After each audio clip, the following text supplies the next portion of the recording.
I'm Ursula Royteen. From Kirkland to Queen Anne, this is KIRO Radio 97.3 FM. News and talk, powered by the Pacific Northwest. The Dori Monson Show on KIRO Radio. This is The Big Lead. What a show. What a show we have put together for you this afternoon. Coming to you from the Carter Subaru studio and streaming on Facebook Live. Welcome. At 1:30 this afternoon, we're going to talk to the sheriff in Klickitat County because Washington passed one of the most restrictive gun laws in our nation. Ironically, the Washington state constitution is some of the strongest gun rights in the nation. And so the voters passed an unconstitutional law. So the sheriff has said, and there are other sheriffs who have said this, since 1639 was passed in November, he says, I'm not going to enforce a law that's unconstitutional. And so we'll talk to the sheriff about that. And then also, I want to get into with him, but do we want elected officials deciding which laws they will and will not enforce? So we will get into all of that with the sheriff at 1:30 this afternoon, and coming up at 12:30, an interview you are not going to want to miss. The Big Lead, Dori Monson Show exclusive. So the big social media freak out this week in the country was about a baker here in Edmonds. His name is Ken Bellingham. He's the owner of Edmonds Bakery. And a few days ago, he made some Valentine's Day cookies, and one of them, he put the word, because his daughter-in-law is kind of conservative, and she was back taking pictures while he was baking, and just to be funny, to be kind of a goof, because some of the cookies said addicted to love and cool beans, and then he wrote on one cookie, build that wall. Well, that's when the mentally ill left here locally and nationally just freaked out on a man that, they don't know anything about. And there was a woman named Anna Carrera who talked to King 5, and she was offended by that cookie. We were born here, but my parents were the stories that you see on the news of people crossing the border just because they want to have a new start. Okay. And as I've said, people want to cross the border legally. We should welcome them, and we do. 1 million a year. But she said the phrase, build that wall, is hateful. You say something with enough hate, you chant it, you have white supremacists, the alt-right chanting it, it's going to become racial. Okay, so that's what goes through her brain when she reads 3 words on a cookie. Ken Bellingham, the owner of the bakery, we talked to him yesterday, and he was going to come on the show. But because this had become, CBS News was doing it at the top of the hour yesterday. It was a national story. A baker wrote, build that wall on a cookie. And then he got back to us right before the show, and he said, the backlash is just, it's too weird. I mean, there are people who want to destroy him economically, boycott his business. He should shut down after 26 years as a baker in Edmonds. And I know all the national media was trying to get a hold of him. He said, no, I'm done. Well, last night, Ken reached back out to Nicole and said he wants to talk to us about the experience, about a baker in Edmonds writing 3 words on a cookie, and the mentally ill left goes berserk on him. So he's going to share his story with us coming up at 12:30 this afternoon. I'm really looking forward to talking to the man, and I'm glad we can share his story with you. So that's coming up at the bottom of the hour. Up next in the Big Lead. The Big Lead. I sense a Dori rant coming on. If someone came up to me and said, Dori, your contract at KIRO Radio is up at the end of the year, and you're doing well, KIRO's probably going to want to re-sign you. Things are looking pretty good for you professionally. But, they said, I can get you a tiny, tiny better chance of getting that new contract. Probably won't change anything, but I can maybe get you a tiny better chance of getting the contract. The only trade-off is a bunch of children today will contract cancer and eventually die from it. Will you take that deal, Dori? Wait a second. I got a job. I'm almost certainly going to resign. But you can get me a tiny better chance of doing a new deal with my employer. But in exchange, a bunch of children will die. Of course not. Of course, no thinking moral person would do that deal. If you want to know why I'm so cynical about politics and politicians, is because, and look, people are going to say that I'm going to extremes here. The reason why our show does well is I'll just talk honestly with you. And sometimes people understand that the things that I point out are 100% accurate. In this case, I think it's irrefutable. I think that there are politicians in this state, like former Governor Christine Gregoire, who would take the deal. A tiny better chance of getting elected or reelected, but kids will get cancer and die.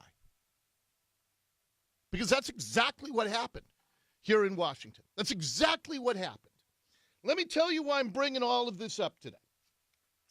The National Lung Association, they have just rated all of the states on how they're doing on tobacco prevention. The state of Washington got an F.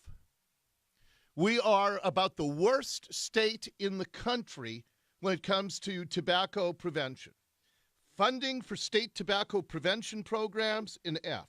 Coverage and access to services to quit tobacco, an F. Minimum age of sale for tobacco products, an F. So why are we flunking? Well, Christine Gregoire, when she was the Attorney General in Washington, she, along with some other attorneys general, filed a $206 billion lawsuit against the tobacco industry.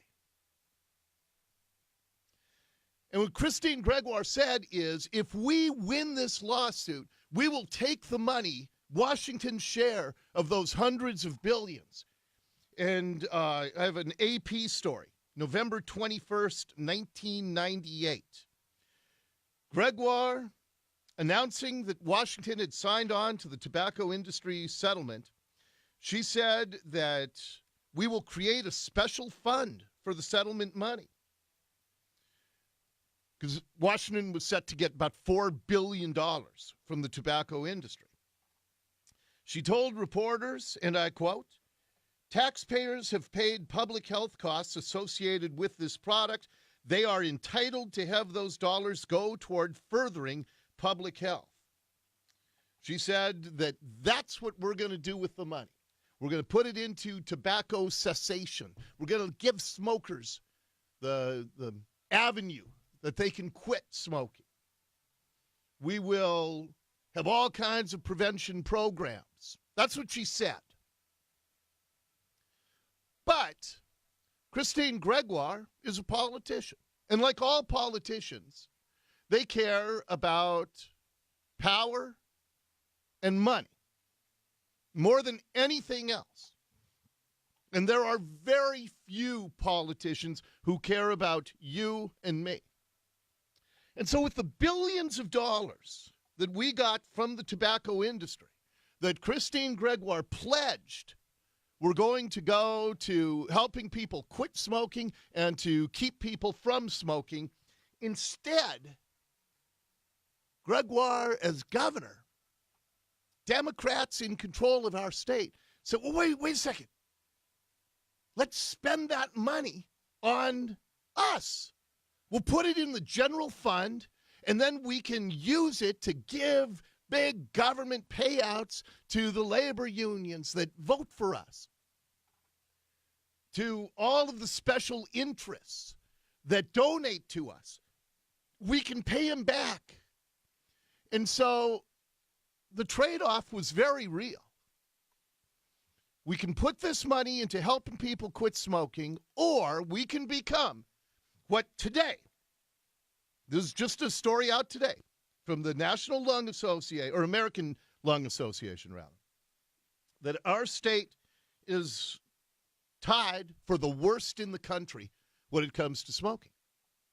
But Gregoire and the Democrats, in control, they said, now, you know what? If we spend this money and if we dole it out to the special interests, it will give us a tiny better chance of being reelected, and we'll have more power. Yeah, but if you spend the money where you said you were going to spend it, maybe you can keep children from smoking and they won't eventually get cancer and die. No, we might get a slightly better chance of getting reelected if we dole it out to the labor unions, to the special interests. And so when people think that my hypothetical about me and my contract and the direct trade-off, no, that's exactly what politicians do all the time. They could have made Washington the best state in the country when it comes to tobacco prevention. She vowed that she was going to make Washington the best state with those billions of dollars. But when politicians see money, it is like a heroin addict seeing his drug in front of him. I don't want to quit. I don't want to improve my health. I need my next fix. And so Gregoire, she got elected governor. She got reelected. She was able to dole out the billions in tobacco funds to all of the groups that would give her that tiny, tiny better chance. She was already likely to be elected and reelected governor. But she wanted to solidify it, and she wanted to give this money to the groups that made campaign donations to her. And so the state that was at the vanguard of this lawsuit, the state that was supposed to be the best in the country, decided we can tolerate more kids smoking and eventually getting cancer and dying a horrible, awful, painful death because we could use that money on our political careers. I find it to be so immoral, the thirst for power, the insatiable quest. I mean, you run for Congress, the day you are elected, you're on the phone trying to raise money for 2 years from now for your reelection. It's all that matters. And so we can tolerate a certain level of kids smoking and cancer because she and her party were able to galvanize a little more power. It's a damning report that came out today from the American Lung Association. And just remember that that's what politicians here are all about. Next up in the big lead. The big lead. Your tax dollars at work. Another example of what politicians are all about. So everyone's shocked. There was this, phony story for weeks about Viadume, and it's going to be gridlock throughout the region. And turns out, hasn't been that bad. Why hasn't it been that bad? Well, because some people are riding their bikes, some people are, taking the bus who didn't before. Some are working from home. My biggest gripe with Sound Transit, well, I've got, how much time you got? I got a lot of gripes with Sound Transit. Sound Transit is stealing about $100 billion of our dollars over all the years. The Seattle Tunnel, a separate agency, they're having a big celebration this weekend, a fun run and big party because the tunnel's opening. First of all, you're 3 years behind schedule. You're going to be $1 billion over budget. Is it really a big celebratory worthy event that 3 years behind schedule, you're finally getting this thing open? And why are we delaying it even a day or two so that you can have a big self-congratulatory party this weekend? Why don't you just get the thing open and let cars keep moving? But the problem with Sound Transit is its cost. Light rail is the most inefficient cost versus benefit transportation mode in our nation. The tunnel, we could have shored up the viaduct. We could have done a cut and cover tunnel that would be much less expensive. But there were a lot of property owners who wanted their unobstructed view of the water. They wanted their property value to increase tenfold. And so they greased the right palms. And we ended up going with the most expensive, the riskiest of tunnel projects. And we've paid for it with 3-year delay and $1 billion in overruns. They haven't announced the final total. They've acknowledged it'll be hundreds of millions. Can you imagine if we were able to survive via doom by, just having people modify their behavior? I've talked about this so much. If we provided incentives to companies, just make sure that your employees work at the outlet, like banks or Starbucks. Just make sure your employees work at the outlet that's closest to their home. And we'll provide you with some tax breaks. If you have a certain percentage of your employees work from home, we'll provide you tax breaks. There are all kinds of things we could do to solve the traffic crisis around here that would cost us almost nothing.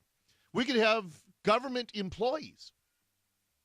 If they don't interact with the public, they have to work swing or graveyard. If they're just paper pushers, that wouldn't cost us a thing, and that would get enough cars off the road to make a major impact in traffic around here. But we always go with the most expensive option. Can you imagine if instead of spending $100 billion on Sound Transit, we spent 10% of that, $10 billion, on things that were able to mitigate via doom? We'd have our gridlock solved right now, and it would cost you and me a fraction of what we're spending on the boondoggles. But again, it's all constructed to make developers, property owners, contractors, and unions rich. That's what all these projects are.